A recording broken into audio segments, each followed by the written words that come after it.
அதிமுகவில் மேயராக இருந்து திமுகவின் கோவை வேட்பாளராக களமிறங்கிய கணபதி ராஜ்குமார் பாஜக மாநில தலைவர் அண்ணாமலையை வீழ்த்தி தனது வெற்றியை பதிவு செய்திருக்கிறார். கோவையை பூர்வீகமாக கொண்டு எளிய விவசாய குடும்பத்தின் பின்னணியில் வளர்ந்து அதிமுக வழியாக அரசியலுக்கு என்ட்ரி கொடுத்தவர் கணபதி ராஜ்குமார். பத்திரிகையாளராக இருந்து அரசியலுக்குள் நுழைந்து 3 முறை கவுன்சிலராக பணியாற்றிய இவருக்கு திடீரென அடித்தது அந்த அதிர்ஷ்டம். மே 27, 2014 இரவோடு இரவாக கோவையில் இருந்து ஒரு அறிவிப்பு வெளியானது. மாநகர மேயராக இருந்த அதிமுகவின் மா வேலுச்சாமி திடீரென தனது பதவியை ராஜினாமா செய்திருந்தார். இந்த செய்தியை கேட்டதும் கோவை மாவட்ட அதிமுகவில் பலருக்கும் உள்ளூர குளிர்ந்தது. காரணம், மாவட்ட செயலாளர் மற்றும் மாநகர மேயர் என 2 பெரிய பதவிகளை வைத்துக் கொண்டு வேலுச்சாமி செய்த காரியங்களால் அதிமுகவினர் பலரும் அதிருப்தியில் ஆழ்ந்திருந்தனர். சிலர் தலைமை வரை சென்று புகாரும் அளித்து வந்திருந்தனர்.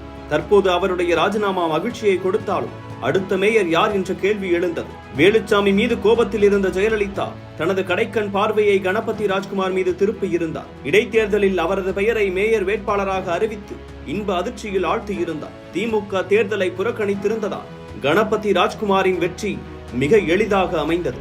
மேயரான ராஜ்குமார் தனது பதவிக்காலம் முடியும் வரை ஜெயலலிதாவின் குட்புக்கில் இருக்க வேண்டும் என்பதில் உறுதியாக இருந்தார்.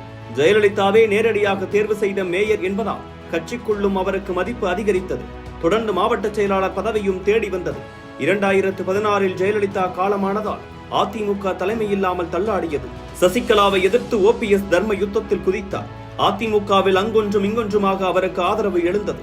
இதில் கோவையிலிருந்து முதல் ஆளாக ஆதரவை அள்ளிக்கொண்டு போனார் கணபதி ராஜ்குமார். ஆனால் பின்னாளில் OPS EPS அணிகள் ஒருங்கிணைந்த பின்னர் கணபதி ராஜ்குமாரை யாரும் கண்டுகொள்ளவில்லை.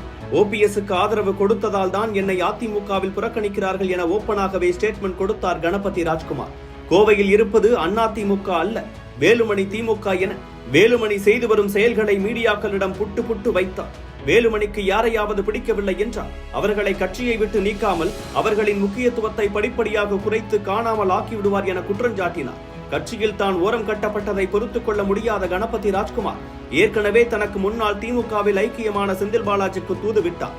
அங்கிருந்து கிரீன் சிக்னல் வந்ததும் அதிமுகவுடன் தனக்கு இருந்த 1/4 நூற்றாண்டு கால உறவை முறித்துக் கொண்டு திமுகவில் ஐக்கியமானார். 4 ஆண்டுகளாக கோவையில் திமுகவுக்காக சுற்றி சுழன்று பணிகளை செய்தவர் செந்தில் பாலாஜி போல தீவிரம் காட்டுகிறார் என நல்ல பெயரை வாங்கியிருந்தார் தலைமையிடம்.